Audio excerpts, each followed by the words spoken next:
Bueno, empezamos ya con el bloque 1 dedicado a la base molecular y fisicoquímica de la vida.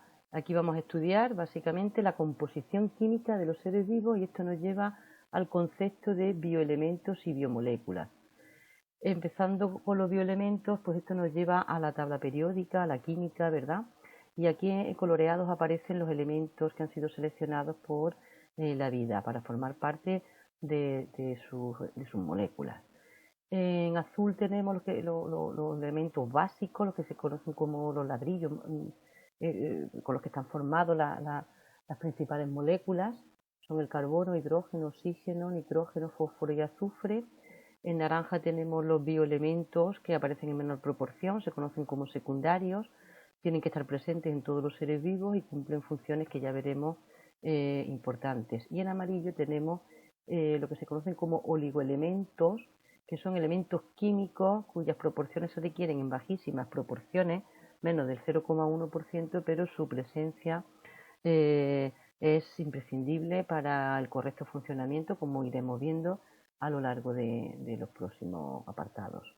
Aquí tenemos una clasificación, carbono, hidrógeno, oxígeno, nitrógeno, fósforo y azufre son los elementos primarios, constituyen aproximadamente el 96% de la materia viva. Los secundarios, estos 5, los tenéis que aprender, ¿vale? Sodio, potasio, calcio, magnesio y cloro, no llegan al 4% y en menos del 0,1% tendríamos los oligoelementos que desempeñan, ya os digo, aunque sus cantidades son infinitesimales, pero su presencia es fundamental. Por ejemplo, el yodo está formando parte de la hormona del crecimiento, ¿no? Entonces, aunque disminuya mínimamente su presencia, pues ya puede provocar un trastorno hormonal. Si comparamos la composición o los bioelementos presentes en la materia viva con los elementos más frecuentes en la corteza terrestre, que estaría en las barras estas en rojo, pues vemos que no siempre coinciden. Por ejemplo, el silicio es muy abundante, el silicio siendo un elemento que ya veremos muy parecido, muy cercano al carbono en la tabla periódica, es muy abundante en la corteza terrestre. Sin embargo, los seres vivos pues es minoritario. Por contra tenemos el carbono, el carbono mucho más presente en la materia viva que en la corteza terrestre. Esto nos hace llegar a la reflexión de que la vida hubiese seleccionado los elementos más idóneos. ¿Y qué es lo que los hace idóneos? Pues son elementos ligeros, pueden formar enlaces covalentes. El caso el que os pueden preguntarse es el del carbono. El carbono es un elemento tetravalente, es decir, comparte hasta 4 electrones y puede formar pues estructuras complejas. Muchos de ellos presentan, o los compuestos que forman, presentan polaridad, lo que es muy importante para las reacciones químicas. Iones metálicos como el hierro, cobalto y magnesio tienen capacidad de ceder o tomar electrones. El oxígeno ya veremos que es el elemento más electronegativo que se conoce, esto es muy importante en las reacciones energéticas. Azufre y fósforo forman enlaces ricos en energía. Los iones, sodio, potasio, cloro, forman gradientes iónicos muy importantes en procesos fisiológicos, y los oligoelementos pues desempeñan funciones catalíticas, forman parte de las enzimas, como veremos un poquito más adelante. Bueno, hablamos antes del silicio, que es un elemento muy parecido al carbono, como aquí lo tenéis, ¿no? Pero sin embargo hay una diferencia atómica. El núcleo del carbono es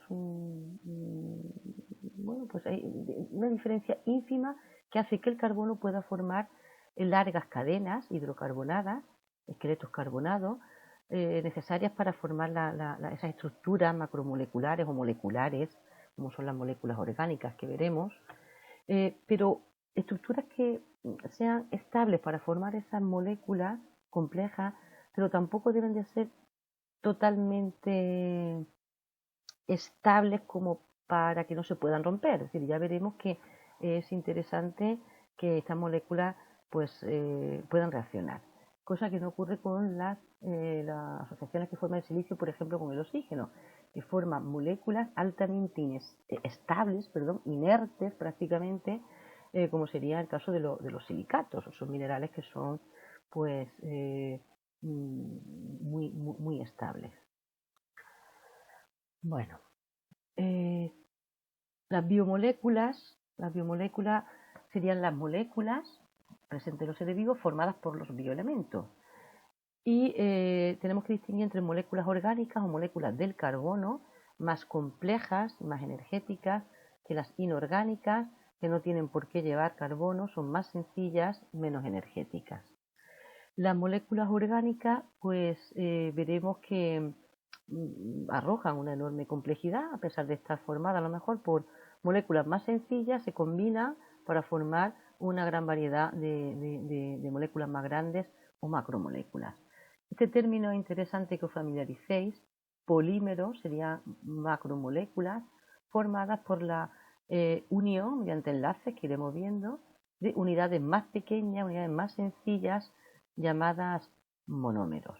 En esta tablita tenéis los monómeros más importantes de los 4 tipos de moléculas orgánicas, los monómeros que forman los glúcidos o carbohidratos son los monosacáridos, los que forman los lípidos ácidos grasos, aminoácidos son los monómeros de las proteínas y los nucleótidos los de los ácidos nucleicos. Unidos, estas moléculas, estos monómeros se unen mediante estos enlaces que tendremos que irnos estudiando, ¿vale? Los monosacáridos se unen mediante enlace glucosídico, los ácidos grasos enlace éster, los aminoácidos enlace peptídico y los nucleótidos enlace fosfodiéster. Bien, pues vamos a empezar el estudio de cada uno de estos grupos de moléculas, empezando con las inorgánicas. Y la primera, el agua. El agua o el líquido de la vida. El agua es el componente más abundante de los seres vivos y también de las células. Aquí tenéis algunos ejemplos del contenido hídrico en algunos seres vivos y como veis está prácticamente en todos por encima del 50%, algunos como las algas o la medusa o el feto humano, fijaros, es prácticamente más del 90% de agua. Si miramos también el contenido por órganos, pues nos sale lo mismo, ¿eh? Aquí tenemos en diferentes órganos vegetales, en algunos frutos, en semillas. Y ahora que en semillas es más baja la cantidad de agua, y esto es porque una semilla en realidad es un embrión, es un estado de vida latente, ¿eh? Entonces no debe de haber mucha actividad, es decir, agua lo vamos a asociar a actividad, actividad físico-química.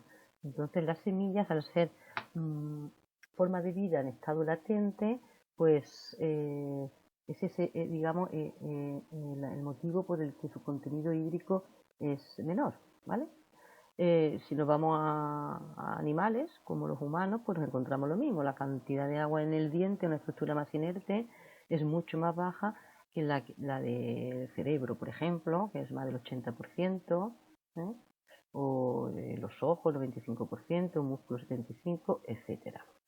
Bien, el agua, insisto, es la molécula de la vida y nos quedamos con esta idea que la vida surge y se mantiene en el agua, ¿no? A mí me gusta recalcar esto, que se mantiene en el agua, ¿no? Decimos, bueno, los seres que no son acuáticos, pues estamos hechos de agua y bueno, y hemos tenido que desarrollar, tanto vegetales como animales, estructuras como tegumentos, epidermis, que puedan mantener ese, digamos, ese volumen hídrico, ¿no? A mí a veces me gusta ver a los seres terrestres, la vida surge en el agua, tipo océano, y a mí me gusta ver los seres vivos terrestres como si fuéramos porciones de ese océano, ¿no? Para explicarnos mejor.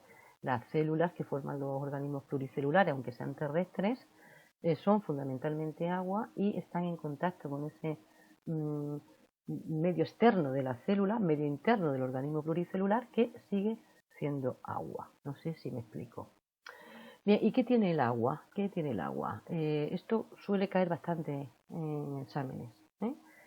¿Qué tiene el agua que la hace tan importante para la vida?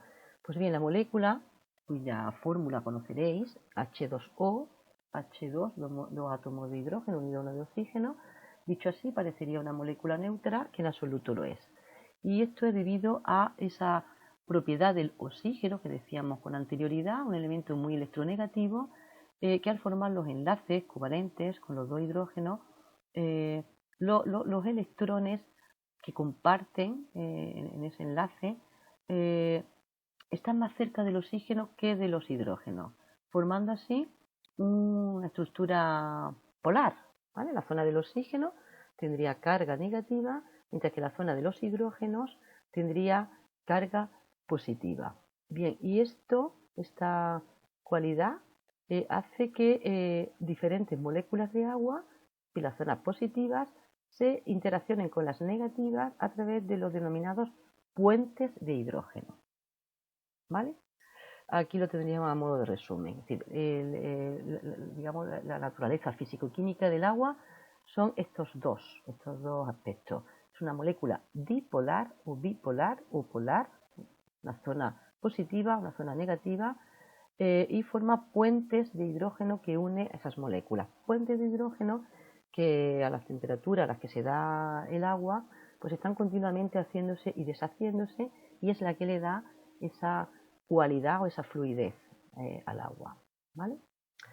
Bien, y de esa naturaleza físico-química se derivan propiedades, las propiedades del agua, es decir, de su naturaleza bipolar. Eso hace que el agua sea el gran disolvente, es la sustancia que más moléculas disuelve, y esto tiene un elevado interés en biología, puesto que es el medio donde se van a dar las reacciones químicas, las reacciones metabólicas, y es una buena manera de transportar sustancias, como puede ser el caso de la savia en vegetales o de la sangre en animales.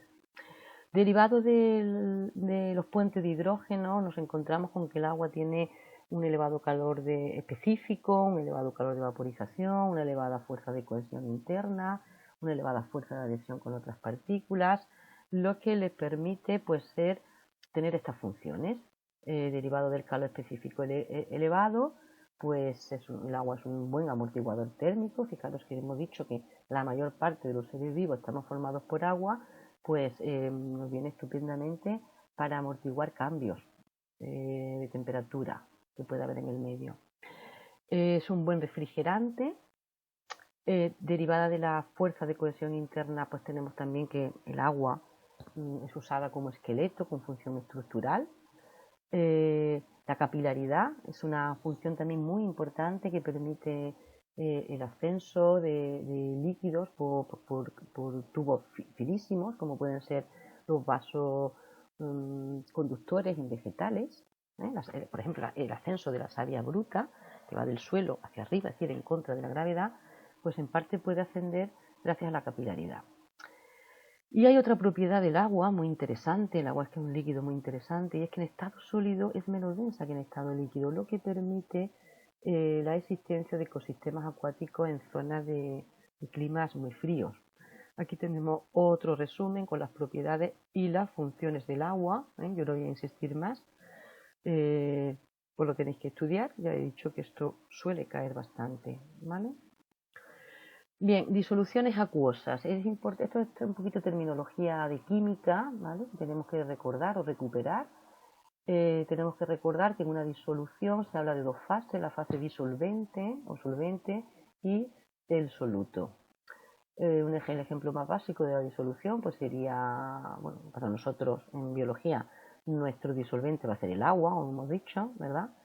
Y un soluto pues podría ser pues, una sal, ¿vale? La sal en agua se disuelve.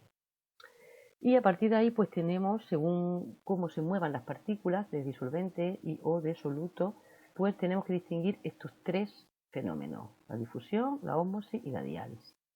En la difusión, las moléculas de soluto se mueven de la zona más concentrada a la más diluida. Esta es esta forma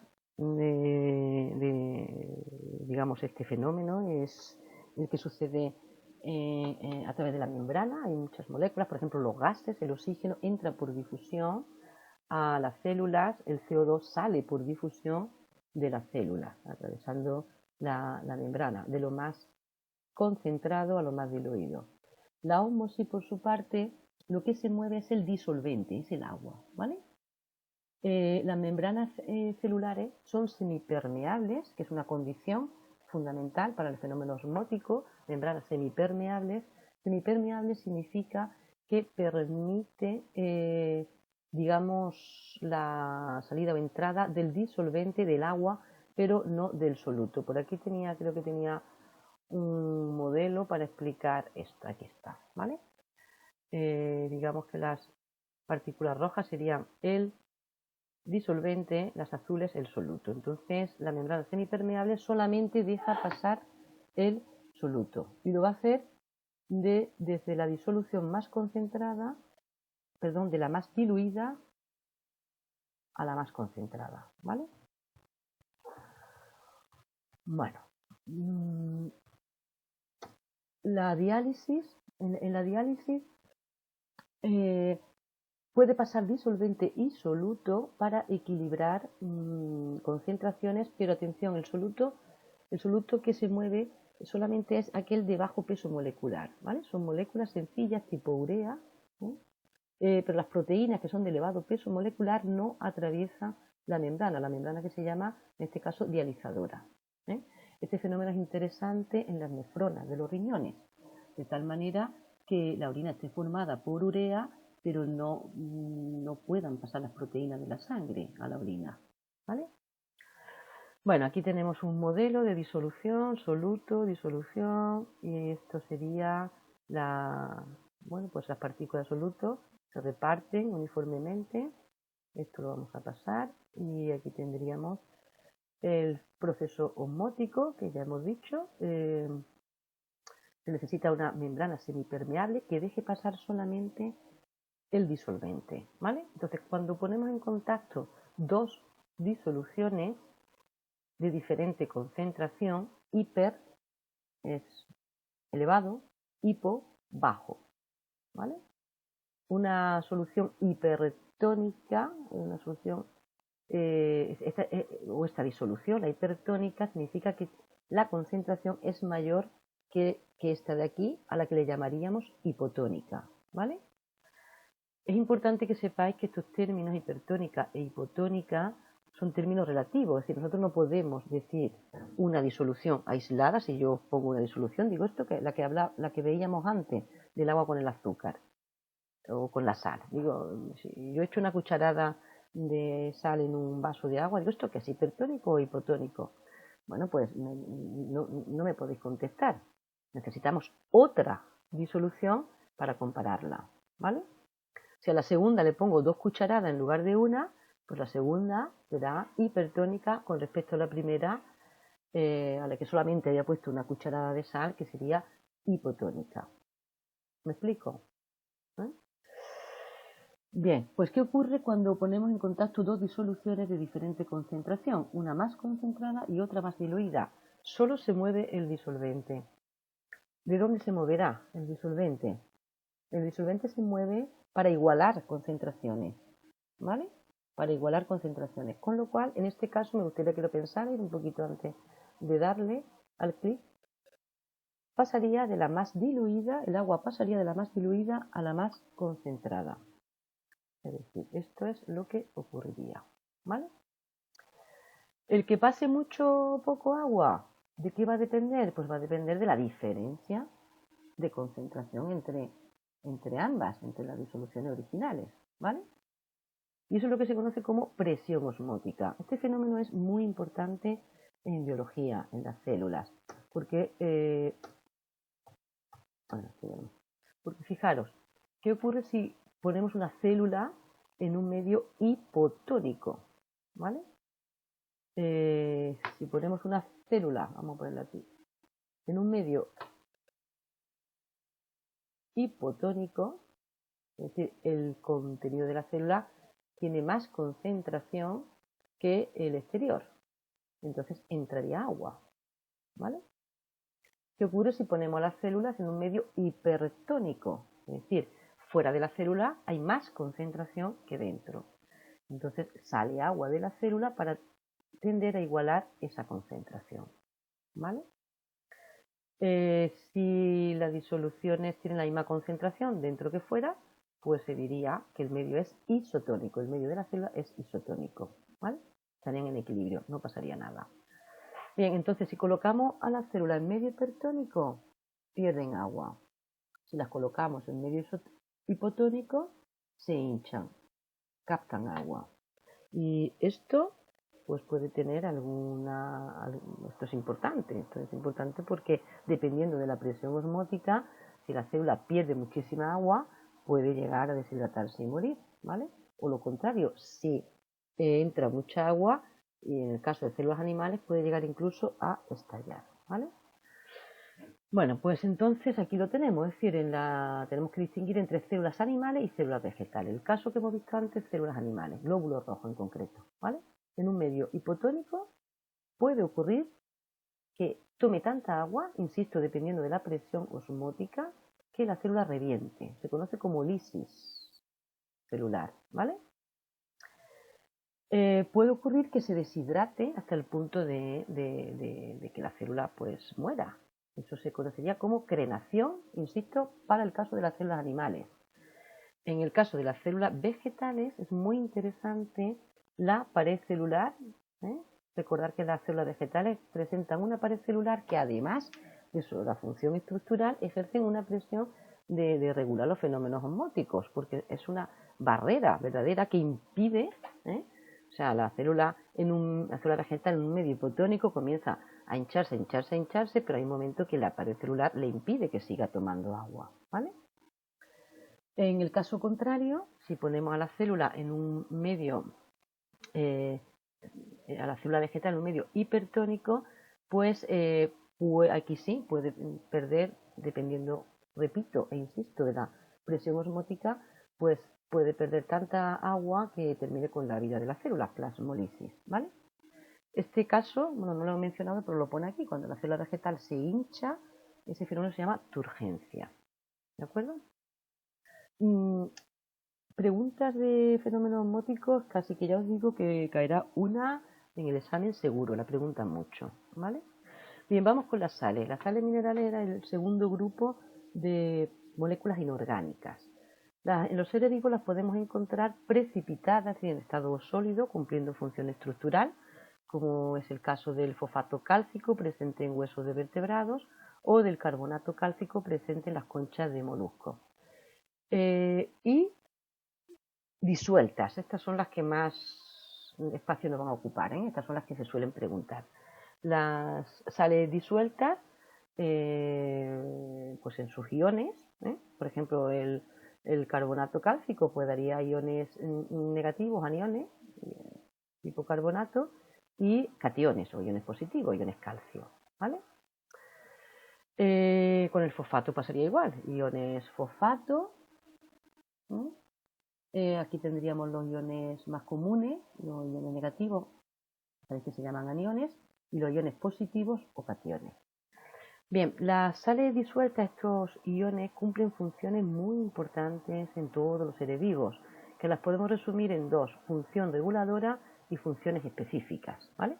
La reguladora, evidentemente, es que está presente en todos los seres vivos, mientras que estas funciones específicas, pues aquí tenemos, por ejemplo, la contracción muscular o el impulso nervioso, en el que interviene el calcio para la contracción muscular, o el sodio, o los iones sodio y potasio para el impulso nervioso. Contracción muscular e impulso nervioso son fenómenos exclusivamente de animales, ¿vale? Sin embargo, esta función reguladora, es decir, el control del equilibrio hídrico de las células por fenómenos osmóticos o evitar los cambios bruscos de pH, esto ocurre en todas las células, en todos los seres vivos, ¿vale?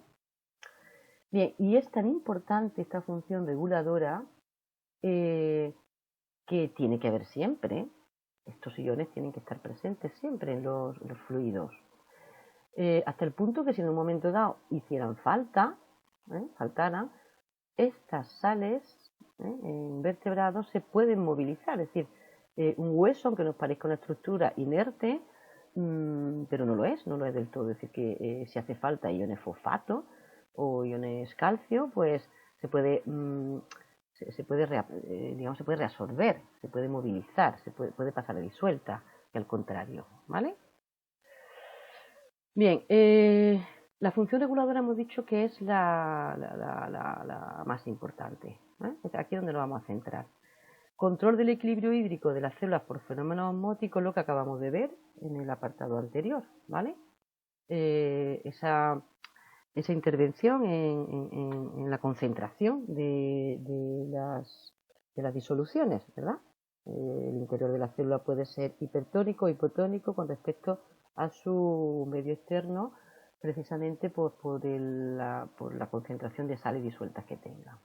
Y vamos a esta segunda función, está un poquito más compleja, y es que estos iones también intervienen, bueno, sobre todo el percarbonato y el fosfato, intervienen en evitar cambios bruscos de pH. Y aquí ya empezamos con el pH, introducimos el pH, que es un concepto que normalmente cuando estamos dando este tema todavía no lo tenéis muy claro en química. Son conceptos que estudiáis en química y bueno, yo trataré más o menos de hacer este breve paréntesis. ¿Qué se entiende por pH?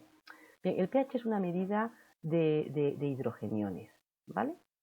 El origen del concepto pues viene de la ionización del agua, ¿no? Según el agua, una pequeña cantidad de moléculas del agua se encuentran ionizadas según esta ecuación, ¿vale? Tenemos 2 moléculas de agua y pueden formar iones positivos, el ion hidronio, H3 o más, o el ion hidroxilo, o H menos. Pues bien, el pH se define, bueno, en una unidad, en un mol. Estas son unidades de concentración que estudiaréis en química. En un mol de agua hay 10 elevado a menos 7 moles de moléculas ionizadas, ¿vale? Pues bien, el pH se define como el logaritmo con signo negativo de la concentración de estos iones, ¿vale? De los iones de los hidronios. Por tanto, el pH del agua será 7. Este valor matemático de este logaritmo es 7. Pues bien, los valores, según esta expresión matemática, están comprendidos entre 1 y 7. El pH 7 se considera disolución neutra por debajo de 7, es decir, 6, 5, 4, 3, 2, 1. La disolución es ácida, más ácida cuanto más me acerco al 1. Por encima de 7 será básica, más básica cuanto más me alejo del 7 y me acerco al 14, ¿vale? Los ácidos disminuyen el pH del agua, puesto que aportan hidrogeniones, mientras que las bases lo aumentan porque captan hidrogeniones.